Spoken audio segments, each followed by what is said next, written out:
There it is, the new ZEISS Conquest HDX. And now I will show you what's inside the box.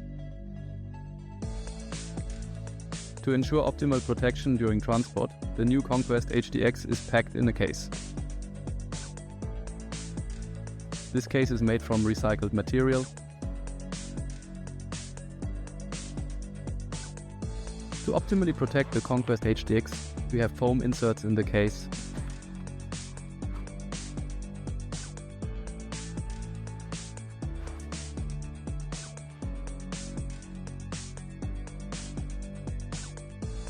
Under the case there is a quick guide and safety instructions. In the accessory box, you will find eyepiece caps to protect the eyepieces and protective lens caps for both sides.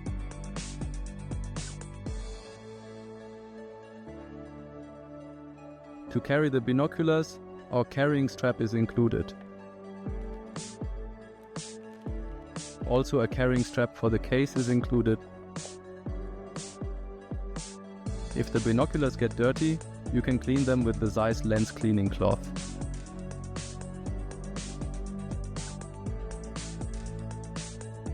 And now you know what's inside the box. I wish you a lot of fun with your new ZEISS Conquest HDX.